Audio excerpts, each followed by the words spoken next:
Okay, and good morning, and welcome to the WSJM Morning Show video live stream. I'm Ken Lundberg. Yeah, we started it a couple minutes early today because we had a special guest come by who had some great news to share about the soup kitchen of Benton Harbor. The Benton Harbor Soup Kitchen. Casey Gast was here. They unfortunately are having to leave their home. Let me turn that one off. Okay, there we go. They unfortunately are having to leave their home because Salvation Army had some structural issues with where they are currently.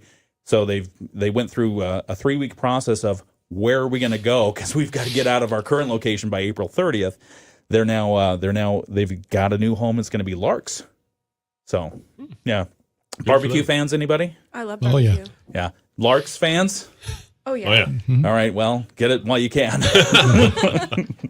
But anyway, thank you for joining. I was just mentioning to the folks here that I feel like I've won the lottery because we're going to talk robotics today, and I've got 3 of the primary people who make this happen in St. Joseph for the event in the studio. So Brett Olison, event coordinator, Morgan Brunsting. Did I get that right? Mm-hmm. Brunsting, volunteer coordinator. And Darren, I don't have your official role title. What is it? I'm the event coordinator, but for the Berrien Springs event. For Berrien Springs. Yeah, for St. Joe, I'll be coaching a team. Oh, which team are you coaching? The Green Machines this weekend. Oh, okay. So you have a favorite in the match? Well, yeah. I'm a little partial to them. It's their rookie season. Okay, very good. All right, so we've got that. And so we'll talk all about the event. Maybe we'll talk a little bit about each of you individually, if that's okay. Just learn about how you got into robotics. And I really want to understand a little bit more, share with the audience why it's important for the students. Because I've been to the things. They are so hyper-focused on this competition in a smart way. It's really fun to watch. Oh, absolutely. Yeah. All right. So we'll have that in a moment. I've got to get to some news here. We've got to finish up ABC News. We'll do our local news, and then we'll come back. Good? Great. All right. good. We'll be right back. And good morning, and welcome back to the WSJM Morning Show. I'm Ken Lundberg. It's 7:06, and we have 31 degrees in Benton Harbor right now, 31 in St. Joseph. South Haven is 30 degrees. The feels-like temperature out there, though, right now is 8 degrees. And we have a lot of people in our studio this morning. We have Brett Olison, event coordinator for St. Joseph, of the robotics event that's happening this weekend. Is there what's the official name of the event? Yeah, it's the St. Joe Robotics District Competition. District Competition. Okay, St. Joe Robotics District Competition is happening this weekend, and you're basically going to take over the high school. So we'll talk about that in just a couple of moments. Also, here is Darren Gilson. He's going to be he is the event coordinator for Berrien Springs event, which I don't know how this happened, but you got the St. Joe event this weekend, and then next weekend Yes. is Berrien Springs. The Yes. following weekend is Berrien Springs competition. So, and then Morgan Brunsting is here. She's the volunteer coordinator for this weekend's event and probably do a whole bunch of other stuff as well. I'm also actually volunteering for Berrien Springs, and I'm game announcing. So I'm doing the play-by-plays for the matches. So I got this week, and then next week, and then I'm doing another one over in Detroit the weekend after that. This is why I feel like I won the lottery, because we're talking with the people who make it happen. So we'll have that interview. It'll begin here in just a couple of moments, and you'll find out a little bit more about the robotics, why it's important for the kids, and what to expect if you decide to turn out for one or both of these events, because they're free of charge. And I tell you, it's very entertaining. And it's enriching to watch the students apply science, technology, engineering, arts, mathematics in a really, really cool way that is going to help them in their careers, I imagine, as they go forward. So we'll talk about those things and more in just a few moments. First, let's get our interview going right now with the First Robotics, people who are bringing First Robotics into Southwest Michigan and making it an amazing event for the students, for the spectators, for anyone involved. Brett Olison, Darren Gilson, and Morgan Brunsting are here in the studio this morning for our edition of Robotics Roundup, and it's brought to you by Lake Michigan College, Cook Nuclear Power Plant, and by Berrien Springs Public Schools. And it's our opportunity to shine a light on something that's really fun and really cool and very, should I whisper, educational for the students, because they probably don't even feel that when they're doing this stuff. But thank you for coming into the studio this morning, everyone. Thank you for having us today. Absolutely. Brett, let's start with you. You're the event coordinator for what's happening this weekend. Maybe just give a brief overview. What is happening this weekend in St. Joseph? Yeah, thanks for your time this morning. So what we're doing is on starting Actually, tonight we have 40 robotic teams from around the state coming to St. Joe, Michigan to compete. These are high school students with 135-pound robots that have to do multiple tasks. They have to be able to place things, grab things, throw things. Oh, man. And then at the very end of the game, they have to be able to hang with free open. So meaning they have to lift themselves up off the competition floor. It's a 135-pound robot. You've got 40. Let me do the math on that. So 40 teams, 135-pound robot. That's a lot. It is. Can the floor take it? Absolutely. We take special care to make sure that the basketball gym that became a robotic arena is taken care of. How long have you been planning for this event? Well, it usually starts around Thanksgiving. Okay. Morgan and I start getting together, and we have our punch list, and we just work through it. And what's nice about what Morgan does is she has to find all the volunteers to run this event. That's amazing. Morgan Brunsting, since he mentioned you, let's talk about that. You're the volunteer coordinator for this event, plus all the other things you mentioned a second ago. Yes. What goes into volunteer coordination? So volunteer coordination, the main thing is making sure you have the staff to run the event that you're running. I have about 122 people scheduled. Last time I checked, I think it's gone up since then. Wow. And these are the people who make sure that the field is working, that everything is reset in between matches. We have, I think it's a 7.5 minute cycle time from when the robots stop for one match and are on the field ready to go for the next one. We have to reset the field, and we need to make sure all the robots are inspected. We have robot inspectors. We have CSAs, control system advisors. We have FTAs, field tech advisors. We have judges who are talking to all the students, making sure that they're getting the awards they need to be recognized for all those different teams. And then you also have people who need to feed the volunteers. So I have volunteers to take care of my volunteers. So, nice. We have a ton of people, but we have a great community in this area of people who come back year to year to make sure that this is a super awesome event. The community is just wonderful. More than 120 volunteers turning out this weekend. Yep. That's amazing. And starts tonight.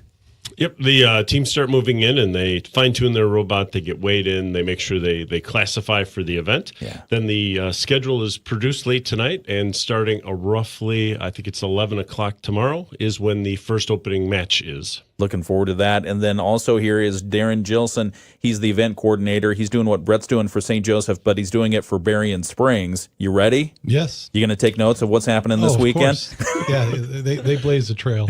So. How long has the event been happening at Berrien Springs? How long have you been in charge of it? This is our second year. Last year was our first year. So we just had the new AAC building put in Berrien Springs, and I was one of the people on the bond committees, and I put my finger in there and said, if we're going to build this is what I'd like to see happen in there. I love it. Is there a special robot lounge where all the robots hang out? I wish. But, That'd be awesome. And so you also have a team are you coaching? Yeah, I'm coaching two of the high school teams. Which teams? The Berrien Springs, it's Green Engineers, and we have a rookie team this year, the Green Machines. Fun. All right, back on the video live stream. Thank you for joining us. We really appreciate you. It is Robotics Roundup, and we're talking with Brett Olesen, Darren Gilson, and Morgan Brunsting. They are involved heavily in robotics. Why don't we go around the table and really just introduce, and I'll start, Darren, with you if I can. Give us your name, your background, where you're from, and when you first got involved in robotics. Yeah, I'm Darren Gilson. I started in robotics. My son was a freshman and my daughter was a junior. And I went to drop them off one day, and this was in the fall of 2015, and I just never left. So and that seems to be a common trend. Yeah. I started coaching the team. It kind of happened gradually, as people and their roles change. So it was probably about 2018, 2019 when I started as getting involved. And, it was one of those things, if you want a program to continue, you have to put some effort in. Yeah. And that's what I did, and I've stayed ever since. Even after my kids have graduated, I'm still the head coach. Do you do anything that's related to robotics in your day-to-day work? Absolutely. What do you do? I'm an information technology manager for Walsworth out of St. Joe. Yeah. So, background in computer software. So, I started off as the software programming mentor for the team. And then we've been able to benefit, at work just because I've hired some of the students from the program. So that's exciting. The students are invaluable in what they're able to offer. That's great. Great. No, thank you for sharing that. Brett, let's go to you. Yeah, so Brett Olson. I lived here in St. Joe from basically 2006 through 2019. Worked for Whirlpool as a sales training individual. And so what I would tell you is some people would say, well, how did you get into robotics? My son started in the program when he was a freshman at St. Joe High in 2014.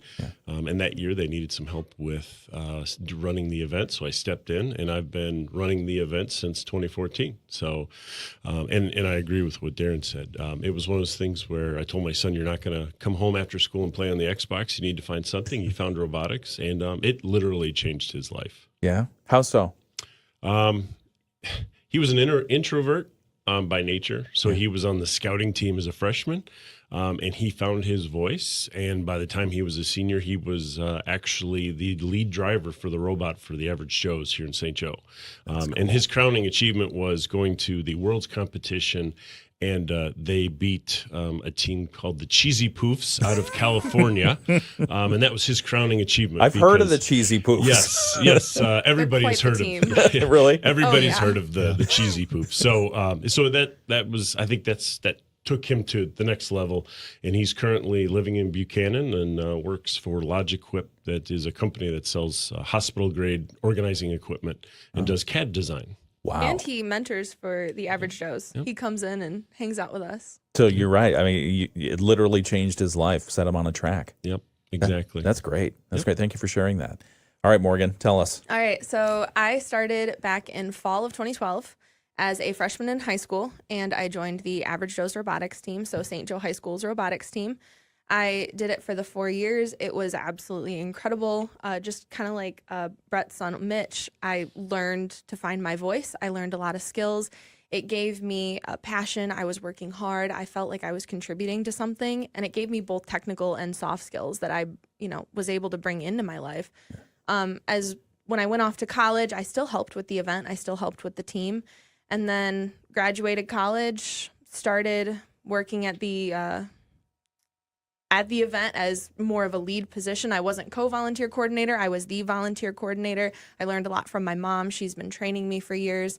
And then they also say, if you do, what was the phrase? You work what you love, or Right. If you love what you do, you never work a day in your one. life. Yeah. So I ended up getting hired for St. Joseph Public Schools to be the robotics coordinator for the district. So I have all the Joes from young 5s to 12th grade that I make sure those programs happen. Perfect. Hang on one second. Absolutely. Let's get back on the radio, and we'll continue on the WSJM Morning Show. It's the WSJM Morning Show, 721. Good morning and welcome back. I'm Ken Lundberg. Here with me in the studio, Brett Olson, Darren Gilson, and Morgan Brunsting, and we're talking Robotics Roundup today because this weekend coming up and starting tonight, robots are descending on St. Joseph. They're friendly though, right? Correct. Okay. All right. So I mean, the robotics competition starts tomorrow. Yep, tomorrow morning, about 11 o'clock in the morning at St. Joe High School. St. Joe High School. And so for those who don't know, who have never experienced, Brett, who have never experienced a robotics competition, what are they in store for? What's in store for them tomorrow? Yeah, so the St. Joe High School basketball arena is taken over by robots. So the last 2 days we've been laying down the floor, the competition field, and we got it pretty much done last night. So there are 40 teams from across the state. Can I ask you just what is the flooring? Yeah, so because these are 135-pound robots, and they're going like at 40 miles an hour. It's something like that. Yeah. So what we do is we put down masonite wood on the floor first to protect the basketball arena. Okay. Then we put down carpet, so the robots are actually on the carpet, and then we build an aluminum framed arena around that, which would be a little smaller than the size of the basketball gym. Yeah. And then we have different obstacles or challenges that they need to do. So this year the game is called Reefscape. Yep. So it is it's not a water game, but it is. I was hoping for a water game. Let's bring we all are. electronics, robots, and water together. No. Yeah, and so there's elements that you have to be able to do. So there's algae, which I believe are the green. They're round like balls. larger playground balls. Right, and then there's coral, which is I think 4-inch like PVC sleeves. Okay. And the robots need to be able to maneuver and manage and shoot the algae or the ball into certain aspects of the game. They need to get the ball from certain aspects of the game. So they have to build a robot that can do that. In the same time, they have to build a robot that can also take these, we'll call it 1 foot long, 4-inch round PVC tubes, and grab them, position them, and then place them on, we'll call it a coral reef. And then at the end game, we like to call it, is that they need to be able to hang on this series of bars, and you have to intake what's hanging and then lift yourself up off the floor. So that's 135 pounds, up to 135 pounds that they're lifting off the floor. And the most important part that I like to tell people is the first 20 to 30 seconds is all autonomous at the beginning of the match, which means the students have to program the robot to go do these challenges around the field all by itself. There is no manipulation by a driver or somebody placing these items. So it's a lot of fun. And think of, I like to call it's science at a rock concert, because it's amazing to see high school kids from across the state start cheering each other in support of these challenges. So it's a great environment. It is a free event. So it starts Friday at 11, goes till about probably 7:45 on Friday night. So you come after work if you're looking for something fun to do with anybody, all your kids. And then we pick back up Saturday morning about 9 a.m. and we'll go till about 6 p.m. And so the finals are Saturday night. Usually around from about 2 to 4, 2 to 6 is when the finals are. Okay. And just to give perspective, everything that Brett explained as far as what the robots are going to be doing, whether they're driving autonomously, doing tasks autonomously, or getting assist from a driver, picking things up, picking themselves up, this is with a robot that they hadn't even imagined before January. January 6th, I think it was, they got the game. Here's what the game is. Here's what your robot's going to have to do. How do you do that? It's incredible to see. As a coach of the Average Joes for St. Joe's team, we have a very strict timeline of what we do. You know, the first day we're breaking down the game. We're looking at all the rules. We're looking at the strategies. What do we need to focus on, and how do we prioritize what our robot's doing? The next day, we're coming up with the initial components of what the robot's going to look like. And by the end of the week, we almost have a fully fledged CAD drawing, computer-aided design. It's a 3D model on the computer of what we want our robot to look like. It's not perfect that first week, but boy, we have a really good idea of what it's going to look like, and it is full steam ahead. We're meeting 5 to 7 days a week. I'm with my team. I don't know about you guys, but I'm with them almost 40 hours a week. Wow. Easy. So, easy. Yeah. Darren, tell us, is that the approach you took with your teams? Oh, yeah. Yeah, the very similar approach, that we're not quite as quick of a schedule. It seems to take us a little bit longer to get everything moving. Well, you're more thoughtful. I'd like to think that, but you work with what you've got. But it takes quite a bit. There's a saying, fail fast. So that's really what we're trying to do, get the students.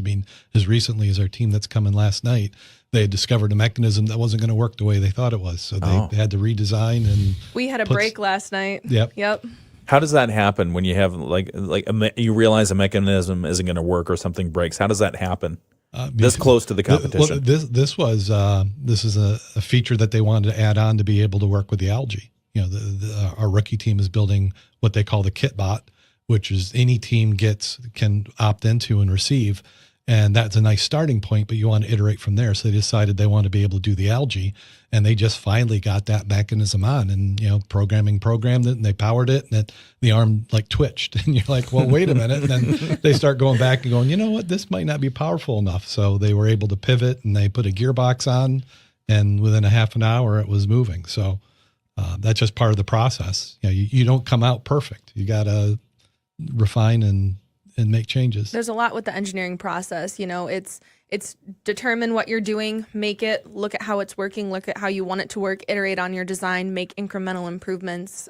There were some days they were determining which tape to put on a specific part for the best grip with the algae ball.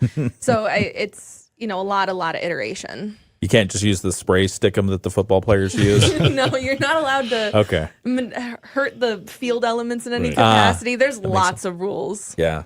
Yeah. All right. We're talking with Brett Olson, Darren Gilson, and Morgan Brunsting. They're here to talk about the event that's happening this weekend. It's the district competition for robotics. Is happening at St. Joseph High School. Is next week's also a district competition? It is. It's a district competition. In Berrien Springs? Yep. Okay. It's a Friday, Saturday, Sunday event. Okay. So you're doing Friday, Saturday, and Sunday.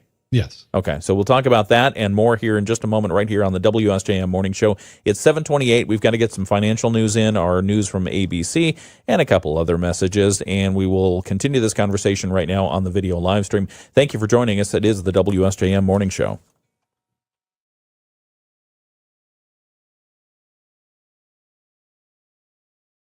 All right, back on the video live stream. So does everyone here at the table, you already mentioned, Darren, that you are in the IT, so you're using some of the things that the kids are experiencing through the robotics challenges. Do you as well in your day-to-day work? Yeah, so I've been in sales for Whirlpool, and sales is really important. Marketing is important with the team because these of building the robot, traveling to these different areas, going to states in April and then worlds is an expensive. It's an expensive journey. Yeah. So how much? Just to give people an idea, of, like registration alone is a few thousand, right? Right. So it's $5,000 for each district event that you go to. And so what I would tell you is we calculated it one time and all in. So 2 district events, a state championship journey. And then if you're fortunate enough to make it to Worlds, including bus, airfare, food, housing, robot parts, replacement robot parts, it's around $70,000 for the full journey. Wow. And so what I like to tell people is, as the event coordinator for St. Joe, I always, every year I ask how many teams are staying locally, right? Because some of them, we have a team from East China, Michigan, who's coming. They're the furthest away. Yeah, I looked at the information you sent this morning, and they're coming from 237 miles away. They're bringing a 140 or 135 pound robot 237 miles to compete. Right, and the reason why that is, and this I think Darren would also tell you, is Southwest Michigan supports robotics heavily. We have a lot of great tool and die manufacturers. We have a lot of great organizations and companies who need STEM individuals. Yeah. And so the events that we run are very well put on, and we have a reputation for driving excellence for volunteers as well as for those who come and attend. And so I know Morgan and I are very proud of that fact that even one year we had the robot from Mackinac Island come. The robot flew here, and the kids had to take the snowmobile off the island and then get in cars and come here. So the robot actually got here sooner than the kids did that year. So that just tells you the quality that we're putting on here. And we really encourage everyone in the community and the surrounding area to come both to the St. Joe event this week, and if you're busy, next week is the Berrien Springs event. So it's a great family-friendly environment. And if your kids are maybe looking for that outlet, I would tell you this is the outlet for them to see that you can put science and a mini rock concert together. That is so cool. Do you see, you mentioned earlier about the kids get off the Xbox, you're going to go learn something and it's going to be fun and you're going to use this later in life. Do you see many kids and adults are using smartphones? Do you see that they're maturing a little bit in how to approach electronic devices, smartphones? Yeah, I do. Yeah. It's not just that; it's the embracing other newer technologies that are coming. And I think some of these kids that are going into the workforce leverage that, because it's not only about using the technology, but it's understanding how do we optimize that technology. And I think that's what you learn as a student in the robotics program, because you are faced with challenges, Yeah, and you need to learn how to overcome them. yeah. And speaking of some of the challenges, and you've would you say grown up with robotics? Oh, absolutely. Like you said, you Yes. found your voice. I can't believe you were ever an introvert, and now you're going to be the PA speaker at the Detroit event, right? Or a Detroit event and the Berrien Springs event. And the Yep. Berrien Springs event. So, I mean, does AI come into this at all? Yes. Okay. A funny story about AI is we had a student, there wasn't something that was working quite right. And instead, it was a programmer. And instead of kind of slaving away at it, he just asked AI to write something for him, help him out. And then the robot was a lot smoother. Oh. We have some kids who use it to help generate ideas. We're not using it to write what we're doing. We're not using it to make it sound all fake and everything. We're using it as a tool to help us in areas where we really don't need to spend our time, so we can focus on the things that matter more. Yeah. And we think about that in our newsroom as well. How do we incorporate artificial intelligence in ways that free us up to do more of the thinking work that we want to do? And one of the ways we do it is, it's a very simple way, but it automatically transcribes. And it seems like almost everything has now an automatic transcriber in it. But when we used to have to do it manually, it was a real pain and it took up a lot of time. So. Yep. All right, we've got to get some more news, and then I want to turn Morgan loose because I know you've got more stories. So So many stories. I've got like 14 years of stories. Oh goodness! All right, we'll be back in just a couple of minutes. We've got some news from Bloomberg that we're wrapping up right now. We'll be right back on the WSJM Morning Show.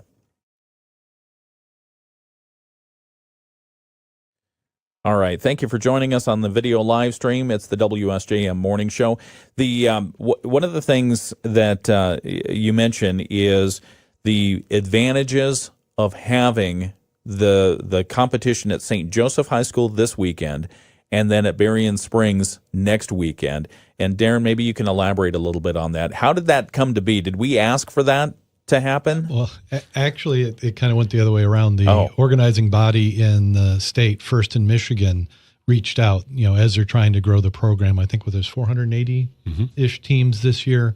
And 480 across Michigan. Across Michigan. Okay. The largest robotics density for the program. Wow. And, you need to continue to add new events. Some events might be busy for other reasons. So they reached out to us. So 2 years ago, the first day of school, they said, "Hey, what are you guys doing?" So they shoehorned us in, and it was a week one. So the very first week of the season. I did some back of the calculator math. 480 teams, and if it takes $70,000 on average to stand up a team, that's $33.6 million. That's a lot of money. How are these things underwritten?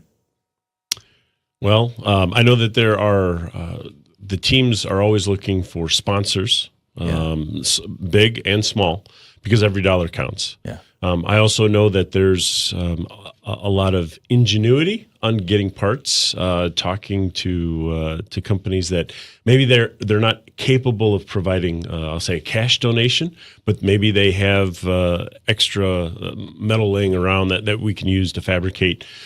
So I think really my recommendation to anyone who's listening today is, if you're in a tool and die manufacturing, if you're in any type of construction company, that type of thing, heck, even if you're retired from a mechanic, a machinist, find your local high school robotic team and just see what you can help with. I would tell you some of the best mentors we have are those who are retired, and they're honestly, they're sick and tired of watching TV at night, and they come and help us during the build season, and then they become an integral part of helping change the trajectory of students.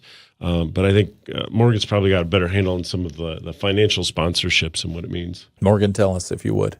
Yeah, it's there's just so much. Yeah. So with the financial sponsorships, it's just we're trying to offer the best opportunity we can to these students, and there's so many ways to support.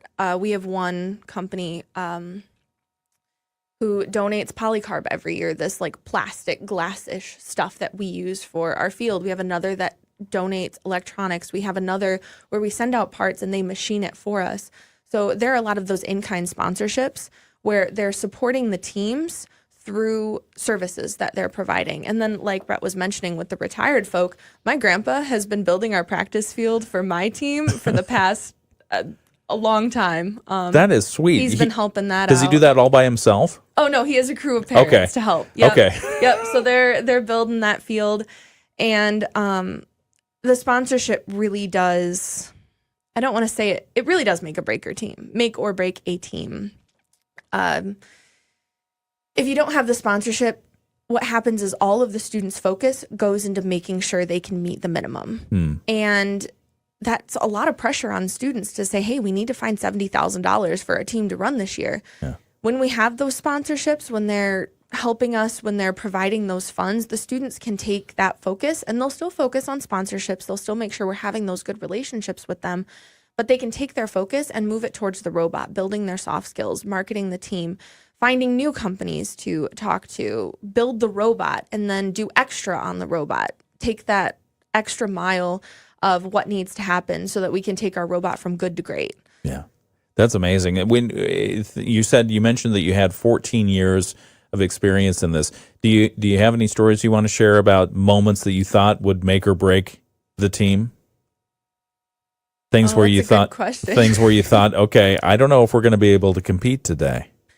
Well, one thing, this might not have been a make or break, but I know there was one year, I think it was last year, I run the event, right? I run St. Joe, and I get really sick after the event. And we didn't perform as well as we wanted. You got sick? I got sick after the event. It happens because, it's high stress. I'm working all day, every day, and I'm gone for a week. The team is working without me, and they're doing their thing, and I come back a week later, and it's a different robot. Oh. So the robot we spent 9 weeks building is completely different. I've never I don't know what the robot is. And they're like, oh, this is the new version. And they just say it so nonchalantly. They were there till, midnight, 1 a.m. some nights, making sure this robot could happen. Yeah. How was it? Was it a better robot? Yes. Okay. Yes. We're happy with the change. We never want to do it again. Okay. But it worked out in our favor. And then there was another time we're going to the state championship. We have friends over there, Hemlock's Gray Matter, and we were playing robots with them the night before the state championship. The first practice match, our swerve drive modules, so we have a fancy drivetrain, they broke through the chassis of the robot, and the robot, it's just not drivable. Yeah. So we spent the entire evening at their facility. They stayed late for us and donated parts for us to fix our robot the night before state championship. If we didn't break it there, it would have broken on the field at the state championship. Yeah. So it's situations like those where students just, they put their head down, they focus, they're helping each other. That gracious professionalism, the team is like, we've got a CNC, we've got mills, we've got everything you need to fix your robot. Let's stay here. Let's help you. Let's make sure this happen. We didn't get any practice in, but I am glad we broke the robot when we did. Yeah. Fail fast, right? Yes, absolutely. That's fantastic. We're talking with Morgan Brunsting, Darren Gilson, and Brett Olson. They are making the robotics competitions that are happening in St. Joseph this weekend and next weekend in Berrien Springs happen. And we're visiting with them during Robotics Roundup. And it's brought to you by Cook Nuclear Plant, by Lake Michigan College, and also by Berrien Springs Public Schools. They're helping to shine a light on the great things that all the robotics competition is bringing here in our area and across Michigan and around the world. I mean, we'll talk about that in just a moment. I'm curious about how the competitions, how teams matriculate, is that the right word, through the competitions and get up to worlds, which apparently we've had good experience at. So we'll have that in just a moment right here on WSJM.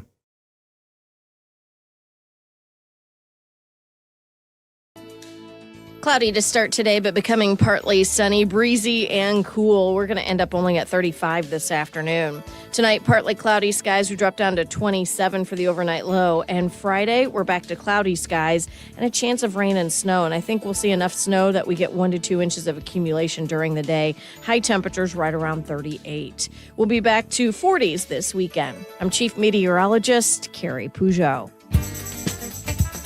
The Morning Show with Ken and Friends on 94.9 WSJM. It's the WSJM Morning Show, 747, and let's make this part of our Moody on the Market update. Your Moody on the Market update is brought to you by Insurance Management Service. Call IMS today. They are your local auto owners insurance agency in St. Joseph and in Niles. And the Moody on the Market update, it's an update that we provide every morning to talk about business updates, interesting people you should know, and life in Southwest Michigan and why we love it here. I really feel like what you're bringing here to St. Joseph this weekend and Berrien Springs next weekend hits all of those buckets. Because, I mean, business-wise, the economic impact, you were mentioning, Brett, that the estimated economic impact of having the robotics competition here today, tomorrow, and Saturday, probably $250,000. Easily. Easily. Because you think about all the hotel rooms, like the team from East China, Michigan. Yes. They need to stay here. It's too long to drive back. Yeah. And so there's probably about 15, 16 teams that for sure are staying here in the hotels.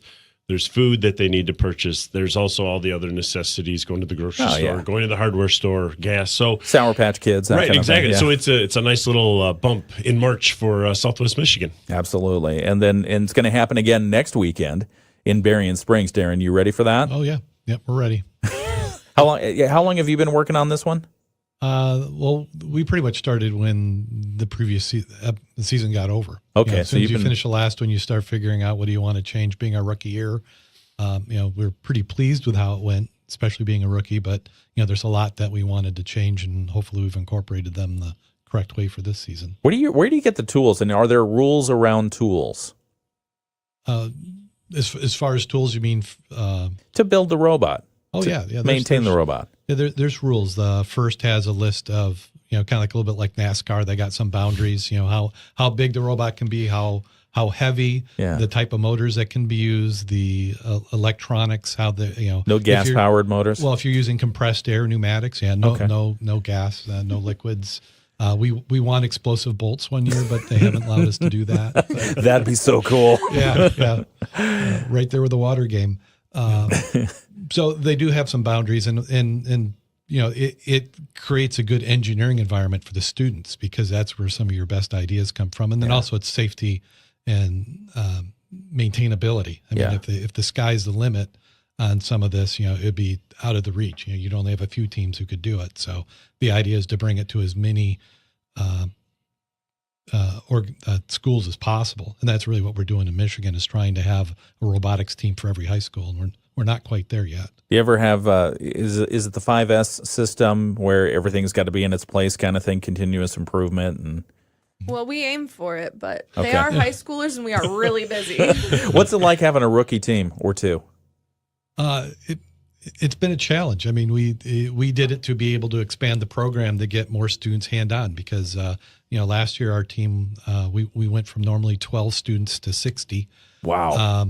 And there's only so many students that fit around a robot. Yeah. And then people kind of feel left out if they don't have that hands-on. So we said to really give them a chance to interact and to let some of the people shine. You got some of the extroverts, or people who are, considered to be experts, but we constantly hear is, well, I don't want to do robotics because I don't know how to do it. Well, nobody knows how to do it. You got to get in the program to learn what you like. We're giving them a smattering. It's set up like a corporation. You have the business, you have the media, engineering, design, CAD, software. I mean, just everything you need to go and make the program work, students can get in. So you got to get them involved. And by having that rookie team, we just give that much more of an opportunity. And we have a class at Berrien Springs. We have 2 robotics classes this year. So during the day, the students are also able to work on it. And then you don't have to be in the class. We have students who are just on the team and they come at night. And that's where the real effort happens is, you can only get so much done in an hour and a half in a day. Yeah. Wow. We're talking with Darren Gilson, Brett Olson, and Morgan Brunsting. They're integral parts of the robotics competitions that are happening here in Southwest Michigan. And sorry to interrupt, Darren, but I love the names of the teams. So just looking at the list that Brett sent me, Flurb is one of the teams. They're the team from East China, Flurb. The Robo Jackets, the Jacktown Vectors, the Robo Sharks, the Tactical Hams. That's a good one. Robo Beavers. That's interesting. Green Machines from Berrien Springs. That's one of your teams. Yes. What's Green Machines? I mean, green for the school color, right? Is that right? Well, yeah. The Berrien Springs school color is green, and the students were actually coming up with a name for a podcast. So they wanted to do a podcast, and they came up with all these names. And we go, no, you can't use that for the podcast. We got to use that for another team. So that's where the team name came from. Okay, I like that. Megahertz Robots, Team Lancebot from Stevensville. How do the average Joes feel about Team Lancebot? So the thing with robotics is we're not really enemies. Okay. We Adversaries. Let's say adversaries. we support each other. Okay. We make sure the other team is successful. And that's built into the competition Yes, each time, it the is alliances. Yeah, so we have the 3 robots against 3 robots. So there's 2 alliances, red and blue. And we have these 2 ethos, gracious professionalism and cooperation. Cooperation is that you're cooperating with each other while you're also competing like crazy. And gracious professionalism is that you're respecting what the other person is doing. So if someone needs help in between matches, we will do everything we can to help them. There is 9 times out of 10, actually probably 10 times out of 10, there's an average Joe in someone else's pit helping them do what they need to do. But I will tell you, as soon as we are on an opposing alliance, we would like to win. We're going to do everything we can to beat you. But off the field, like we're respecting each other. We're recognizing all the work that the other teams have put in because we understand how much work it takes to build that robot and to be there and compete. What's the word, the mashup word again? Cooperation. Cooperation. Has that always been part of the FIRST robotics program? Yes, it was coined by one of the founding fathers of FIRST, Woody Flowers, and Dean Kamen. They use it as a way to Dean Kamen's part of this thing? He is. Oh, yeah. okay. He was Sorry. the one who invented the Segway and the kidney dialysis and Yeah, yeah. a million things. I'm still a little angry about the Segway, by the way, because he promised that would change the world. It changes the world. I am still looking if for it my changes your Segway. heart. All right. Sorry. Go ahead. So, these two put it on as a way to help the students be better in the workforce because they both noticed this lack of employees who could really communicate and work together and solve problems together. And what this does is it puts you in a high stress situation. You're tired a lot of the time. You get in arguments. We have students arguing, honestly, more than, not as much anymore, but there are some times where they get in heated debates because they're so passionate about what they're doing and they want the best for the team. Okay. They want the best for the robot. So, they're working on these skills. They're being better in whatever career they choose. So even if they don't go into STEM, anything engineering related, anything technology related, they're still taking these skills into the workforce and they're going to help better the world because they're going to work with each other better. They're going to be able to communicate their ideas better. They're going to be more efficient. They're going to be more knowledgeable, and they're going to have that respect for technology and how they can incorporate it in what they're doing. That's very well stated. So thank you very much. All right, we're going to come back in just a moment after a couple of messages, conclude this interview. We're talking about FIRST Robotics, and the robotics district competition is happening this weekend in St. Joseph. We'll tell you a little bit more how you can join and watch that this weekend free of charge in just a moment here on WSJM. Insurance Management Service is your local auto owner's insurance agency in St. Joseph and Niles. I've worked with All right, and we're almost done. We've got a couple more messages. Anything else that we need to mention? Probably title sponsors. Title sponsors? Yeah, let's go. I can do that. Title sponsors. So we'll talk about title sponsors in a moment. What else do you need? Do you need any other volunteers? We're still looking. Always. Still looking for Yeah. volunteers in Berrien Springs. St. Joe's probably set because we Okay. are starting tonight. Yeah. So if I wasn't You don't set on want randos volunteers- showing up this evening? All right, fine. I always appreciate, actually, we would love help after the event Oh. on Saturday. Why? Tear down. Field tear down. Okay. Because we have to take all the work that it took, 3 days to set up. We tear it down in 2 hours. Oh, if my we goodness. Can. Wow. So anyone who wants to come and stay after, we'll give you the leftover food from the volunteer lounge. So we feed you. We absolutely need help, and I'm sure the same stands for you guys. Right. And we want the field taken down correctly because it's coming to our event next. We'll do a good job, I promise. I love that. So the field is the field. Yep. Yeah, Well, does this stay in Southwest Michigan, the field? There's 6 fields in the state, and it depends. So it just depends how the event's organized. So Yeah, as I far think as- it was Battle Creek. Yep, Battle Creek, St. Joe, Berrien Springs, and then They all use the same field. yep. It gets very tightly packed, loaded into a trailer. There are very meticulous directions that we have to follow to fit everything. Wow. How much does it weigh? A lot. The legal amount that can go in a 3-axle trailer. We're just under that Yeah. legal amount. The Morning Show with Ken and Friends on 94.9 WSJM. Okay, 7:59, so we've got to get this in under 45 seconds. We've been visiting with Brett Olson, Darren Gilson, and Morgan Brunsting. Thank you very much for coming in and being part of Robotics Roundup today. Brought to you by Cook Nuclear, Lake Michigan College, and Berrien Springs Public Schools. Any last words, any last needs that you have before we go into the competitions? First, I just want to thank our title sponsor, Whirlpool, for putting on the St. Joe event, as well as the other sponsors, which would be St. Joe Public Schools, St. Joe Public School Foundation, and TPC Technologies. Yep, and the same thing for Berrien Springs. We want to thank our title sponsor, returning again this year, Edgewater Automation. Berrien Springs Public Schools and TPC Technologies. All right. Well, I want to thank all three of you, Morgan, Brett, and Darren, for coming in today and sharing the information and for doing what you're doing with the robotics competition, First Robotics and the students. You're changing